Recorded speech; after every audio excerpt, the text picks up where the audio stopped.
ಇಲ್ಲಿ ನಿಂತ್ಕೊಂಡು ಕಳ್ಳ ಕಳ್ಳ ಅಂದ್ರೆ ಅವನೇನು ವಾಪಸ್ ಬರ್ತಾನ ಕೊಡೋದು ಹಿಡಿಬೇಕು. ಹಲೋ ಎಕ್ಸ್ಕ್ಯೂಸ್ ಮೀ, ಫೋನು ನಂದಲ್ಲ ತಮ್ದು. ಯಾರು ಏನ್ ನಿಂತ್ಕೊಂಡು ನಾನು ಬರ್ತೀನಿ.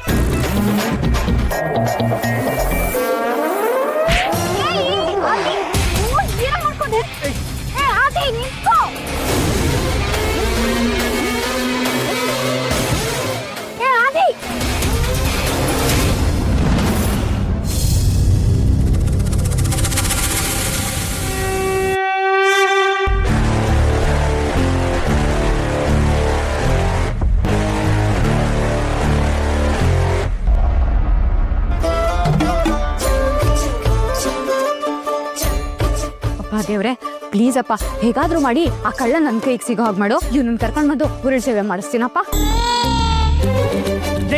ಏನೇ ಮಾಡ್ತಿದ್ಯಾ? ಹಾ, ನಿನ್ ಫೋನ್ ಕಳ್ದಾಗಿರೋದು ನೀನ್ ಉರುಳ್ ಸೇವೆ ಮಾಡ್ತಿದ್ಯಾ. ನಾನ್ ಯಾಕೆ ನಿನಗೋಸ್ಕರ ಮಾಡ್ಲಿ? ಏನೋ ಹೋಗ್ಲಿ ಪಾಪ ಅಂತ ದೇವ್ರ ಹತ್ರ ಕೈ ಮುಕ್ಕೊಂಡು ಕೇಳ್ಕೊತಾ ಇದೀನಿ ಕಳ್ಳ ಸಿಗ್ಲಿ ಅಂತ. ಇಂದೇ ಡೌನ್ಲೋಡ್ ಮಾಡಿ ಮತ್ತು ನಿಮ್ಮ ನೆಚ್ಚಿನ ಶೋಗಳನ್ನ ಆನಂದಿಸಿ.